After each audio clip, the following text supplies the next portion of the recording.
Welcome into the Michigan Football Report. We are less than 3 days away from the biggest game between two teams in this state in 20 plus years. So I want to make sure that all these Michigan State fans that have been flooding the comments in the past 24 to 48 hours, it's been more than most opponent fan bases. Make sure they know that this is not the place for them. So make sure they know that they root for a crappy team, crappy university. Just like Governor Gretchen Whitmer, I started putting Go Green on Twitter yesterday. A bunch of BS. Type F MSU. Hell, go to Whitmer's Twitter account. Just type FMSU on there too if you want. But in the comments in this video where the Michigan State fans have been infiltrating us with the comments, type FMSU. If you do, Michigan's guaranteed to win this game on Saturday, which they are a 4.5-point favorite. Over-under has been remained at 50.5. So, look, this probably shaking out to be a 27-23 game, 27-21 game if this is accurate, and that's probably what most people expect. I don't think anyone thinks that the winner will get 35 points, and I don't think anyone thinks that one of these teams is going to hold the other one to below 14 points. So it seems about right to me. Michigan being favored by 4.5 means that they would be favored by 10 or more, 10 to 11 at home, which is kind of surprising given how good Michigan State has looked this year. And if you saw the show on Monday, we're bringing back the deal for the end of this month because it's rivalry week. It is number 6 versus number 8. Two undefeated teams. BetUS, our sportsbook partner. If you get started with them using the link at the bottom of the screen, you've got to use that link so they can track where you came from. Chatsports.com/GoBlue. Use the promo code GoBlue for a 125% deposit bonus. And when you make a bet, as long as you do by the end of this month, by October 31st through Sunday's NFL games, you get a Michigan football Jordan brand jersey included in the deal. No extra charge. We will ship it to you here from Chat Sports. So email jersey@chatsports.com. Once you've got going with BetUS, send us your account number, proof of your bet. You can screenshot or we're just going to ask for it. And then we'll get your size, address, and then one will be on the way. So let's take a look at the questions on today's show. J Money Sniper says, what do you think about Michigan secondary? Basically says, they need some work. They've looked good against some teams, but good teams like Michigan State, Penn State, and Ohio State will pass all game long and will limit number 97, Aiden Hutchinson. Well, let's take a look at the stats, right? Because last year was one of the worst defenses in school history after a string of 5-6 years of just tremendous, absolutely phenomenal defense against everybody against Ohio State. This is the number 2 scoring defense in America, folks, and had they not given up a bunch of scrub time touchdowns in the first 3 or 4 games of the year, they wouldn't be number 1, but they might be around like 8 points a game, 9 points a game. And it's one of the better passing defenses in the country, one of the better rush defenses in the country, one of the better total, top 10, 11, number 11, total yards per game defense. So the turnaround in this 1 year has been very impressive. Mike McDonald's put together a defense that absolutely smothers certainly opponents. And I don't think this is a team that can get exploited in the passing game like they have in the past against average team. Like Wisconsin came in and did whatever they wanted last year. Michigan State last year, their quarterback, who's now at Northern Illinois, he threw for 300-plus yards, has absolutely made Michigan look like a MAC team. But the question will come down to this game, right? Michigan State's got good wide receivers, and Ohio State is DJ Turner legit? Got his first start on Saturday, and it wasn't because of injury, right? It seemed like, it must be somebody injured. But no, G-Mon Green, Vincent Gray, all these other players, they still played in the game, right?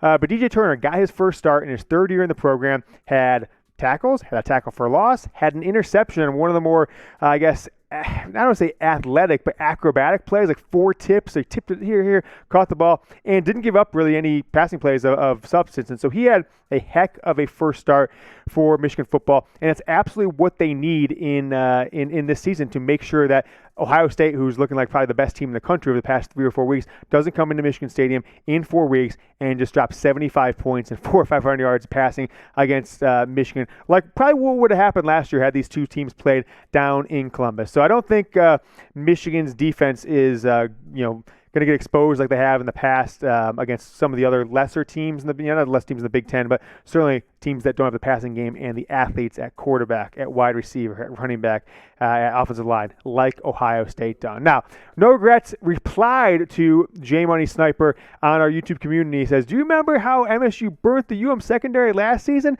Well, of course. Everyone remembers that, okay? Everyone remembers that, but it's not the same team. Vincent Gray said yesterday, in his media scrum interviews that last year he thinks that the entire team, including the coaching staff, overlooked Michigan State, and that won't happen this year. This is not a team that wants to lose back-to-back games to Michigan State. Jim Harbaugh certainly doesn't want to start 0-2 against Mel Tucker in his Tucker's coaching career as Michigan State's head coach. So when I ask this question, I was having this conversation with a friend. This is outdated, right? If you're in high school or middle school right now, you might have even been born for a couple of these games, right? But against Michigan's upcoming two opponents that are ranked right now, you got Michigan State on Saturday, and 2 weeks after that, you have Penn State, 2 road games. What's your most memorable win that you remember in recent history? Back-to-back years, 2004, Michigan was ranked in the top 10, but we're down 17 points with about 6-7 minutes left in the game. Forced overtime, then won in triple overtime against Michigan State. I think it was like 45-38, something like that. And then 2005, Penn State. A Penn State team that won the Big Ten, went to the Rose Bowl. Their only loss that year was to Michigan when Michigan drove down the field and Chad Henne to true freshman Mario Manningham walk-off touchdown to win the game as the night lights came on in Ann Arbor. October 15th, was right around this time in 2005. Which one of those is more memorable to you? I'm going to go Michigan. I was at both these games. I'm going to go Michigan State just because it seemed how improbable that was game. You're 7 minutes left in the game. You're down 17 points. The game is over. And the performance that Henne and Braylon Edwards and Mike Hart put on in that second half of the fourth quarter and overtime is memorable to me. Someone type MSU. Go down in the comments. MSU or PSU. Question coming in. This can't. I got to tell you what. The producers, the guys that work for this show, they're not the smartest group in the world. They make a lot of mistakes, and frankly, not very good looking as I'm looking at producer Sam here, just complete schmuck. But this can't be a real account, is it, Sam? Sam Webb, Drunken Sam Webb's burner account, right? I think you guys just got, but maybe it is Drunken Sam Webb. I could see him just sipping of the cocktails, looking at YouTube and saying, Mr. James Yoder, I was wondering how your channel gets so many viewers. My YouTube channel only can get a few hundred video viewers. And that's true. I was just looking this up beforehand. They showed me put it up. I'm like, don't actually put that up, but they did. So Drunken Sam Webb is getting on there. This is probably a joke from someone. I'm not sure if it's real or not, but I can't make those decisions. I don't know, Sam. I don't think your content's very good from what I've seen, and you just put stupid things like defensive coaches interviews as your title. So if you want to come learn from the master, we've got an internship that just posted for the Michigan Football Report. I encourage you to apply for it. But I want to know from you guys, I've talked about Michigan podcasts because we're getting close to passing them in subscribers, and I have no problem with Michigan podcasts. I think there's other media outlets to Michigan that absolutely do no value to the program, to the fans, because all they do is re-aggregate and regurgitate the same talking points that every single other media outlet does. So what other Michigan media do you consume, whether it's YouTube, podcasts, newspaper, online, blogs, etc.? Love to know. Maybe check them out. I mean, I'm a Michigan fan. If they got good stuff out there that I'm not involved in, I'll listen, I'll watch their stuff. So let me know what other Michigan football media you consume down in the comments. You want to tag their channel if they can do that on YouTube. If it's a YouTube thing, go ahead and I'll go and check them out. And if you like what we're doing, if you haven't subscribed, if this is your first time watching, I'm guessing you'll like the show. But if not, that's cool too. But if you do, subscribe to the channel. Daily videos, news, rumors, recruiting, and we've got the fastest post-game show in college football. No fluff. We don't BS you and just say everything's hunky-dory. If Michigan's not doing good, we tell it like it is. YouTube.com/MichiganTV. Hit that red subscribe button, and your next question might be on the show, like Muth, 1997. A lot of text there, so I'm going to glance down at my computer screen. Cade throws a ball in rhythm, stepping in the throw immediately after drop back, 1 in 4 times approximately. Those throws are good, yada, yada. And he basically says when he goes back to throw deep balls, he just hesitates, looks, and is always behind on his throws. And that's true. I mean, here's the stats this year, right? These are some of the more underwhelming stats we've seen from a quarterback of a top 6 team, 7-0, going into the last weekend of October in recent college football history. And when I took a look on Monday at the Michigan red zone numbers this year, 33 times inside the red zone, 2 passing touchdowns this year. There's got to be some sort of record for least amount that is well short of 10%. What's it, like 7% or something like that? 6.5% that Michigan is getting touchdown passes when they get inside the red zone. Compare that to CJ Stroud. All right, compare that to CJ Stroud, Ohio State's quarterback, who has played one less game. Right, he was benched for poor performance. At least that's what I think, against Akron after they almost lost to Tulsa and did lose to Oregon. But since then, he's been on an absolute tear. 22 touchdowns in 6 games for him. 3 interceptions, 2,000 yards. All right, to put this in context, if CJ Stroud throws for 5 touchdowns against Penn State on Saturday, he will have in 7 games this year the Michigan all-time single-season touchdown passing record in 7 games, right? Michigan passing record was 27, I think it is. Henny did it. I think not Brian Greasy, what's his name? Elvis Grbac did it back in the 90s as well. That's crazy to think about in this day and age in college football, that how little Michigan passes for touchdowns. 2 running backs with over 10 touchdowns this year, so the ground rate offense continue to ground and pound. I hope it works against Michigan State. I certainly hope it works against Penn State and against Ohio State. It's going to be 2 contrasting philosophies that we'll see in Ann Arbor in about 3.5, 4 weeks from now. All right, what do you guys think? Do you think we should continue to discuss and analyze the quarterback battle between Cade McNamara, your 7-0 starting quarterback, and 5-star true freshman JJ McCarthy? Because I've seen a bunch of people want to get involved. Why we keep putting this as a show is because you guys comment on it. You guys talk about it on social media, so we're trying to give you what you want. But I've seen a small minority of haters. Not going to call them losers. Producers saying in my ear, saying haters and losers. That's not true. I think they're very nice people. But look, what do you want us to talk about? This is a 7-0 quarterback that's thrown 2 touchdowns inside the red zone and hasn't hit a deep pass in about 5 weeks. So type Y for yes, type N for no. I'll give you this. If the no's win, only 1 vote per person, I'm just not going to talk about J.J. McCarthy the entire rest of the year. I won't mention his name in a single other show. So go down in the comments if you're really an anti-QB battle person. Just get your friends to come watch the video and type no, though. We'll see what happens. If you're a subscriber, I'm counting your vote twice, though, so just make sure you know that.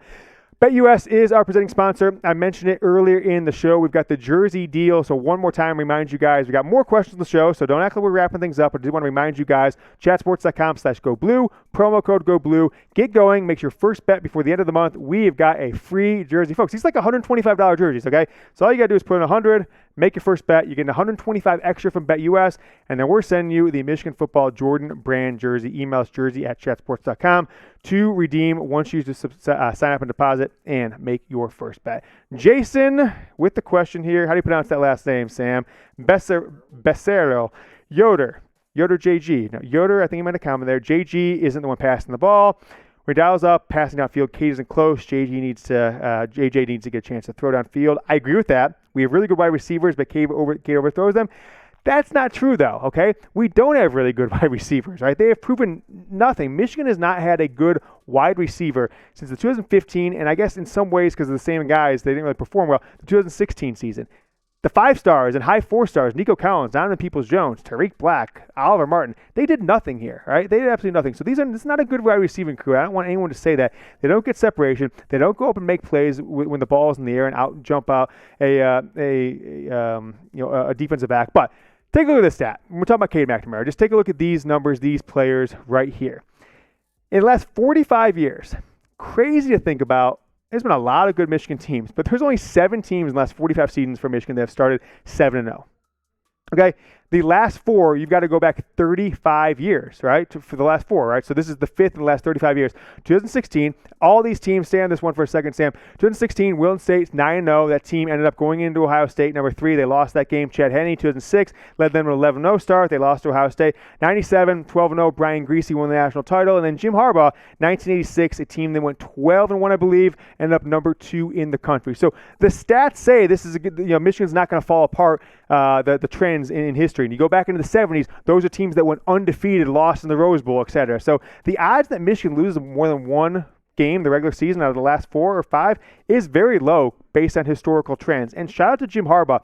In his 7 seasons now as head coach, he has 2 of the last 4 undefeated, 2 of the last 5, I guess, undefeated 7-0 C starts to Michigan. And if you count that he was the quarterback for one of them, 3 of the last 5 Michigan teams to start 7-0 had Jim Harbaugh involved in them. So I've been a hater of Jim Harbaugh, but I'll give him credit for that. I don't think you can bench a 7-0 quarterback, especially one who goes and gets the 8-0 start against a top 10 Michigan State team. So if Cade McNamara proves us all wrong, wins this game, not proves us all wrong, wins the game, but maybe performs and leads their win, he's your starting quarterback for the rest of the year. I think that's just how it's going down. But I ask you guys this question on the channel. Predict Michigan's regular season record, 12 games. Don't try and project whether to make a bowl game or Big Ten. Just the 12 games on the schedule, 5 left. They're starting 7-0. So the worst you can do is 7-5 there. I'm going to go with 11-1. I'm going to go with 11-1. I won't tell you who I think the loss is yet. I'll go 11-1. Predict down in the comments. And while you're down there, scroll past the description, get into the comments, whatever it is. Both places will have my Twitter account at James Yoder. Follow me on Twitter. Recently voted 2021's #1 person to follow on Twitter for Michigan football content. voting committee may have been my wife. Nevertheless, votes count. Don't be an anti-vote person. Don't say stop the steal at all. Vote counts, and that's what the story I'm sticking to. It's at James Yoder on Twitter. I'll have more content. We'll have a video for you Thursday, Friday, and we will have the fastest post-game show in America on Saturday, Michigan State. Till then, go Blue.